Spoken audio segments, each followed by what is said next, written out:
No, you can't leave me like she did. Wyan didn't know what to do. She never knew how to console anyone, that to a man. She only knew for a couple of days. Living with monster who did nothing but hurt her, she never had anyone who could give her a shoulder to cry on. Now that she had to comfort him, she was worried. He was still mumbling something while sweating profusely. He was holding onto one arm as his life depended on it. Mr. Kim, please get up. Everything is alright. She was continuously trying to wake him up while trying to free her hand from his tight grip. She was not used to people touching her rather than the purpose of hurting her.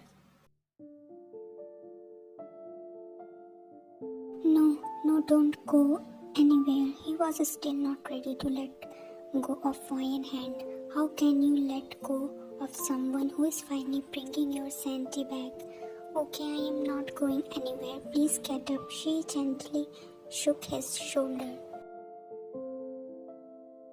Suddenly he got up, breathing heavily. Another nightmare, damn, he said to himself, unaware of the small figure sitting by his side. Mr. Kim, are you alright? After a couple of minutes, she questioned, sensing he was still in a dress. What are you doing here? You were mumbling and twisting, so I came to check on you. Are you alright though? She asked again. He was shaken. He had these nightmares often, but this was the first time someone cared.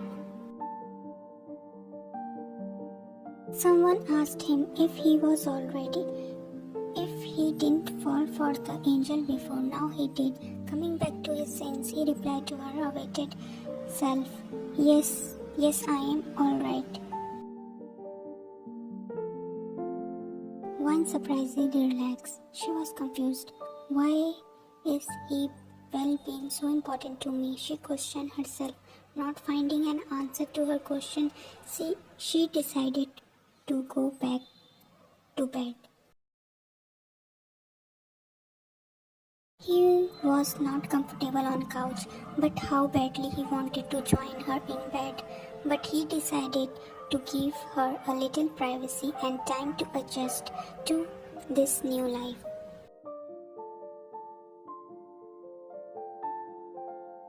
Wen was the first one to wake up in the morning. After doing her morning routine, she went downstairs to help Layla with breakfast. If I am living here better than start helping around the house, she told herself. Coming downstairs, she only saw another house help working in the kitchen. Upon asking about Layla auntie, she got to know that Layla went to her village to check on her sick mother. Wen decided to prepare the breakfast by herself, making pancakes and cheese omelette in the breakfast.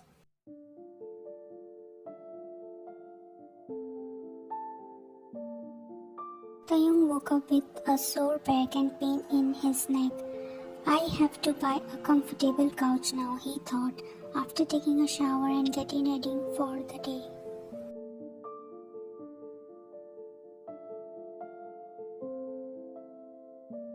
He decided to call Jimin and ask about the new shipment. After talking business, he asked Jimin to buy a comfortable and large couch for him, and that was how he got to know about his friend's situation.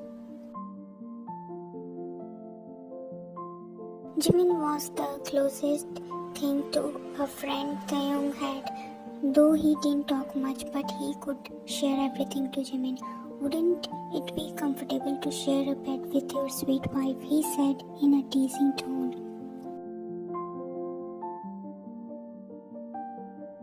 Shut the hell up. Don't talk about her like that. She's your sister. He didn't like the way Jimin talked about Moyen, even though it was nothing to be mad about that. But he was Taehyung. Laughing, Jimin apologized while Taehyung made a face. Well, guess what? Yes, it will be, but I don't want to make her uncomfortable. Okay, and by not communicating, you can make your relationship work, he said again.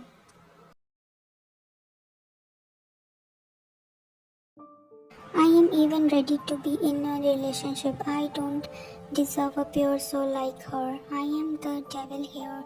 She will be dragged into my dark and meaningless life. My past still haunt me to this day. She needs someone who can support her and bring her out of her misery, not someone who will drag her to there. And he said all his doubt about his new relationship. He had accepted his feeling for her, but he was not sure about the relationship. Could he possibly be a good husband, her support, her friend? He loved her more than life itself, but could he get a happy ending? These were the thoughts that clouded his mind. The insecurity were not letting him start a better life with Moyen. Tai, you need to trust yourself on this. Talk to her. Ask her if she wants to start a life with you. Spend time with her. Trust me, you are the one person who deserves all the love in this world.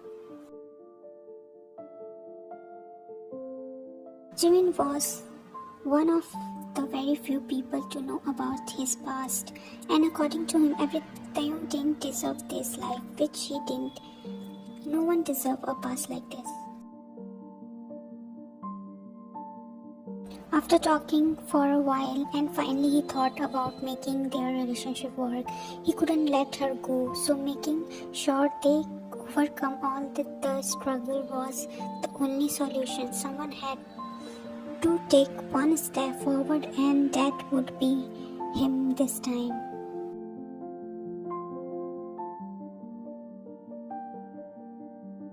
Finally, wine was done with preparing the breakfast, making 2 cups of coffee, one for her with creamer and a black coffee for Taehyung. She was engrossed in her work that she didn't see him entering the kitchen. Wine, where's the house help? Why you are stirring yourself with all the housework? He questioned. Even he liked the idea of her making breakfast for him. He didn't want to burden her with any work.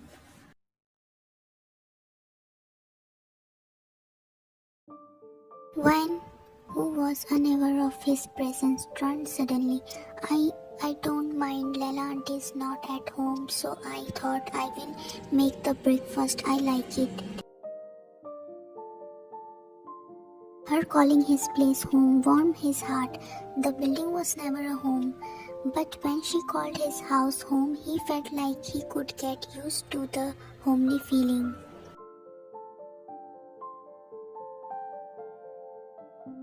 Okay, come here and have your breakfast with me, wifey. He teased Moyen. This sight was not seen by anyone. It was reserved for his little wife only. Hearing his word, she blushed. Shade of red coated her cheek, making her look even more adorable, whereas there was a smirk on his face.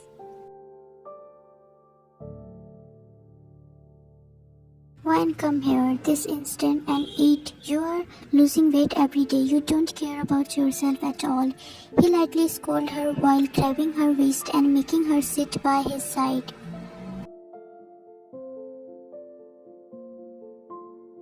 Mr. Kim, what are you doing? She asked when she saw him making a plate for her.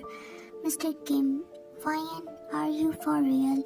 You are not my employee. You are my wife. Call me Taehyung, and I don't want to repeat myself.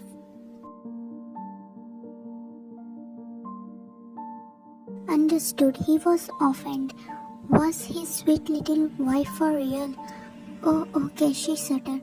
Okay, who wine? He asked again, gave her a shock. Am I supposed to say his name? She talked to herself. Wine, I'm talking to you, answer me. There she said it. He felt a wave of happiness run his body. His name sounded so good for her mouth. Say it again and don't shudder. I am yours. It's your right, he said, but with a serious tone. Her heart fluttered. It is possible to have someone in your life who is yours, she thought. Wine too felt comfortable with him. According to her, he seems like an easygoing person. Wine, were you lost? That slipped from her tongue and she was going to apologize, but he cut her. No, call me Thai or whatever you want. I like it. No one ever gave me a nickname. After talking a little and having their breakfast, he asked her to get ready as he was planning to taking her out for shopping. Wine too felt an unknown attraction toward him. She felt protected with him. His presence comforted her. Her heart fluttered seeing him. His voice gave her chill, but the good one. She wasn't sure if it was love, but like it was definitely. She liked him, that too, a lot. All the couples needed was a good conversation to overcome all the problem in their relationship.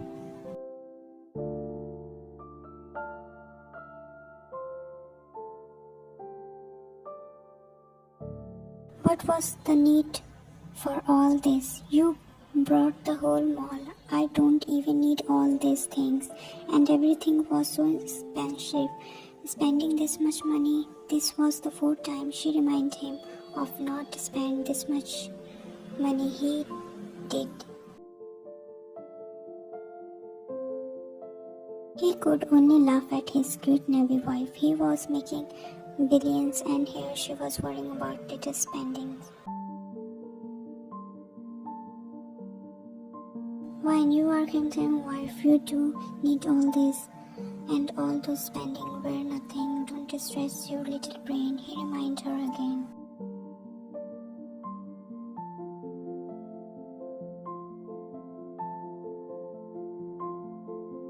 After spending a day outside, they came back home. Now they are ready to sleep. After changing her dress into nightwear, she came to bedroom. Wine, listen, would you mind sharing a bed with me? If you don't want to, that it's alright, but I would love to share a bed with my little sweet wife. He made her sit on the bed. He explained to her, no, it's alright, you can sleep with me, she whispered while staring at her hand. When I want to make our relationship work, there is a lot about me you don't know, and there is a lot I don't know about you, but we will open up to each other soon. I want to love you and cherish you for the rest of my life. Will you let me do that? You are the only relation I have, and I don't know how to express feeling, but I love you a lot. I want us to live a peaceful life. Do you want that?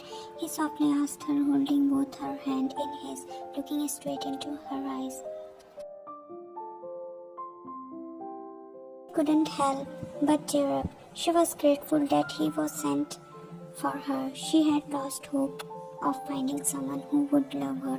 Now seeing him asking her if she wanted to work on their relationship or not made her emotional. Why don't cry, I don't like your tear. It's okay if you don't want to. No, I was crying because I am happy. Yes, I want us to live together as a couple, love each other forever.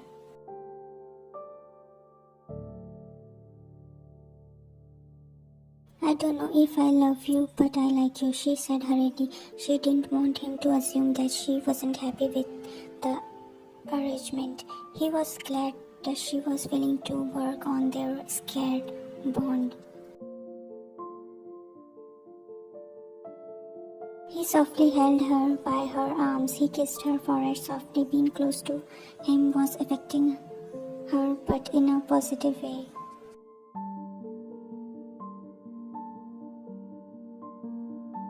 Wrapping his arm around her, holding her close to his heart, that night both of them peacefully slept in each other's arms, thanking God for blessing them with a partner who loved them and mostly respected them.